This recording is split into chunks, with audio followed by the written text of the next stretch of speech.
Cet après-midi, au siège de la Fédération sénégalaise de football, les nouveaux membres de la commission électorale et de la commission de recours en matière électorale avaient été conviés en vue de leur installation au nom du comité exécutif de la Fédération sénégalaise de football. Vous le savez, au mois d'août, on va vers des renouvellements généraux de l'ensemble des instances du football sénégalais après 4 ans de mandat. Et il était important, dans le cadre du respect de nos dispositions statutaires, de pouvoir installer cette commission qui a été mise en place sur habilitation de l'Assemblée générale du 28 novembre dernier par le comité exécutif en sa séance du 19 avril dernier. Donc, et il s'agissait aujourd'hui justement non seulement de les installer, mais de les mettre en mission.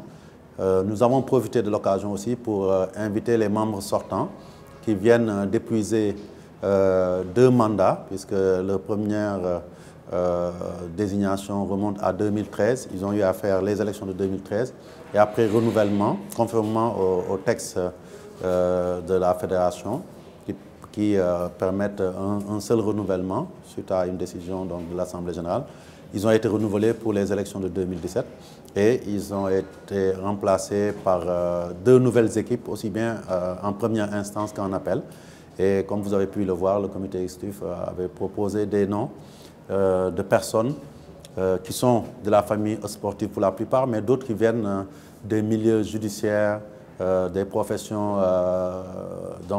du droit, comme des avocats, mais aussi du milieu de la presse sportive, parce qu'il est important qu'on ait des équipes pluridisciplinaires pour qu'elles puissent mener à bien cette mission qui est tellement importante pour le football sénégalais, puisqu'il s'agit rien moins que de mettre en exergue les valeurs démocratiques de la Fédération sénégalaise de football à travers des élections libres, transparentes,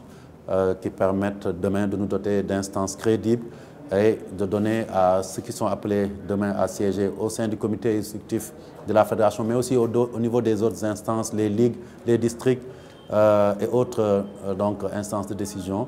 la légitimité et surtout la légalité statutaire nécessaire pour pouvoir mener à bien, pendant 4 ans encore, les destinées de la Fédération sénégalaise de football qui, comme on le sait, est à la croisée des chemins et qui a besoin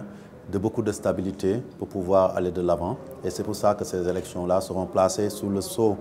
vraiment de l'unité, de la stabilité, du consensualisme, mais surtout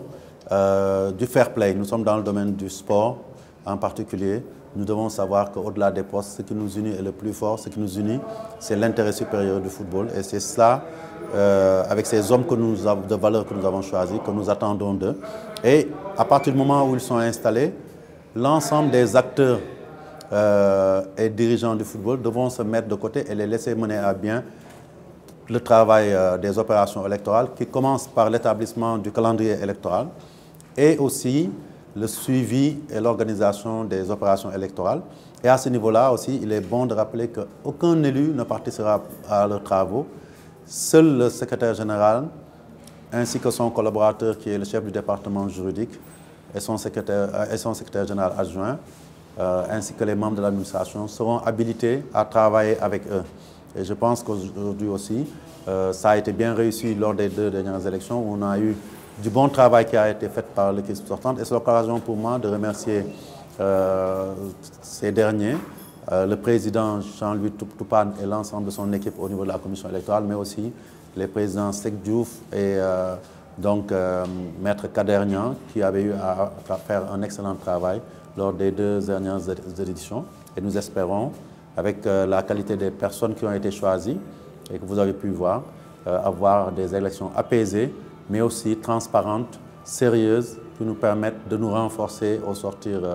des élections du mois d'août. Et je disais simplement aussi qu'il faut savoir que, compte tenu du fait qu'en 2017, les élections s'étaient tenues le 12 août, la date des élections doit être à cette même date anniversaire ou avant, donc certainement quelques jours avant, notamment le week-end des 7 ou 8 août 2021.